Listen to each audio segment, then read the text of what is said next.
का मौका है। मेरे आका फरमाते हैं कि कल झंडा उसके हाथ में दूंगा जो अल्लाह का महबूब है और अल्लाह और रसूल से मोहब्बत करने वाला है। रात सबने बेचैनी में गुजारी, बेकरारी में गुजारी कि कल क्या होता है। कल जिसको झंडा मिलेगा उसको 3 फजीलतें मिलेगी, इसलिए कि एक तो वो फातह खैबर होगा, दूसरा वो मुहिब की सनद पाएगा, तीसरा महबूबियत की भी सनद पाएगा। इसलिए रात को सहाबा सोए नहीं, सुबह को उठे। कहा जाता है कि सहाबा पंजों के बल खड़े होकर हुजूर को दिखा रहे थे कि मैं भी आया हूं, मैं भी आया हूं, मैं भी आया हूं, ताकि अल्लाह अकबर। हुजूर कहते हैं मैं भूलता नहीं हूं, भुलाया जाता हूं। सहाबा मुंह चेहरे इसलिए दिखा रहे थे कि कहीं ख्याल मुबारक से खुदा ना ख्वास्ता मैं भुला दिया जाऊं तो याद आ जाऊं, ताकि परचम मुझे मिले। लेकिन हुजूर की शान है ना, हुजूर की शान है, इंतखाब मुस्तफा का मुकाम अलग है। हमारे इंतखाबात मुंह देख कर होते हैं, मुस्तफा जाने रहमत का इंतखाब जात देख करके होता है। वो पंजों के बल सामने खड़े हुए जो थे, हुजूर ने सब पर नजर डाली और फिर फरमाया ऐना अली, अली कहाँ है, अली कहाँ है। सबने कहा या रसूल अल्लाह वो बीमार है, उनकी आंखों में आशूबे चश्म है, आंखें आई हुई है। सरकार अलैहिस्सलातु व तस्लीम के इंतखाब पे कुर्बान जाए। आपने किसी मुकर्रिर का इंतखाब किया तकरीर के लिए, फोन आ गया बीमार है, आप आदमी तब्दील कर देते हैं क्योंकि बीमार आदमी तकरीर नहीं कर सकता।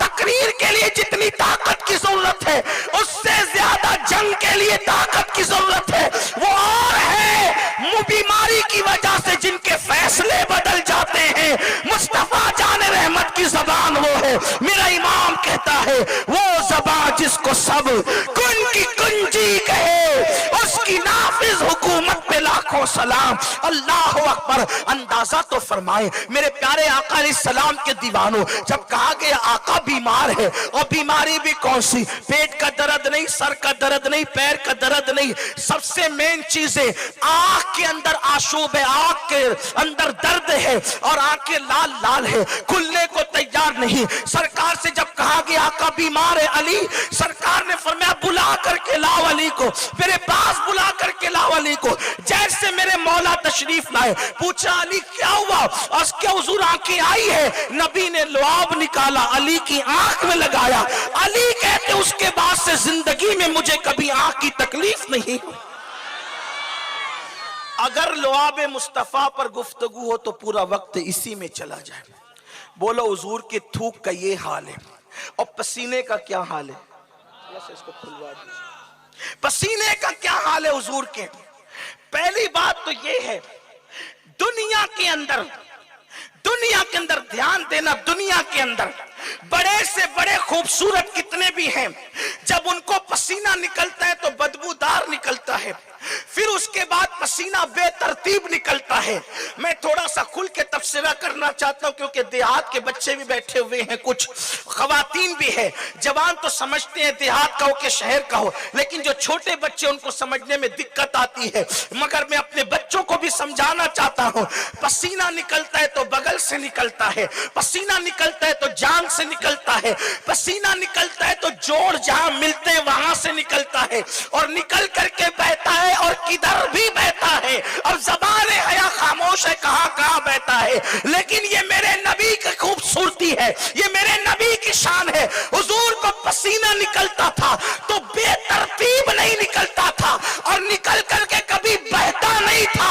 सहाबा कहते हैं नबी को जब भी पसीना निकलता था तो पेशानी पर आकर ऐसे जम जाता था जैसे चांदी की प्लेट पर किसी ने सोने के मोती टाक दिए हो। हुजूर का पसीना भी कभी बेतरतीब नहीं निकलता था, इसीलिए किसी ने यह नहीं कहा कि हुजूर के गिरते हुए पसीने को हमने शीशी में लिया। जिसने भी कहा यह कहा कि मैंने हुजूर के जिस्म से समेट करके पसीना लिया। इससे पता चला जिसका पसीना बेतरतीब ना निकलता हो उसकी जिंदगी की सुबह शाम की तरतीब का आलम क्या होगा, उसकी जिंदगी की सुबह शाम की तरतीब का आलम क्या होगा। हुजूर की जुल्फे जिंदगी में कभी नहीं बिखरी, हुजूर अलैहि सलाम की भवें गहरी गहरी बारीक थी और आपस में मिली हुई थी। दूर से देखने पर अलग अलग लगती थी, करीब से देखने पर मिली हुई लगती थी। हुजूर का गोल गोल चेहरा था। हुजूर के चेहरे को किसी ने कहा हिंदुस्तान की तलवार की तरह चमकता था, बना कर दिया गया। नहीं नहीं, हुजूर का चेहरा हिंदुस्तान की तलवार की तरह नहीं बल्कि चांद की तरह चमकता था। यानी तलवार लंबूतरी होती है और चांद गोल होता है, इसीलिए फरमाया चांद की तरह चमकता था। लेकिन बात ये करने चला हूं, हुजूर की आंखें भी थी मगर हमारी आंखों की तरह नहीं थी। इतनी खूबसूरत थी, उस खूबसूरती को कोई बयान ही नहीं कर सकता। मगर पीछे देखती थी तो तहतुस सरा तक देखती थी, ऊपर देखती थी तो लौहे महफूज की तहरीरों को पढ़ लिया करती थी। अल्लाह हू अकबर। हुजूर के हाथों की शान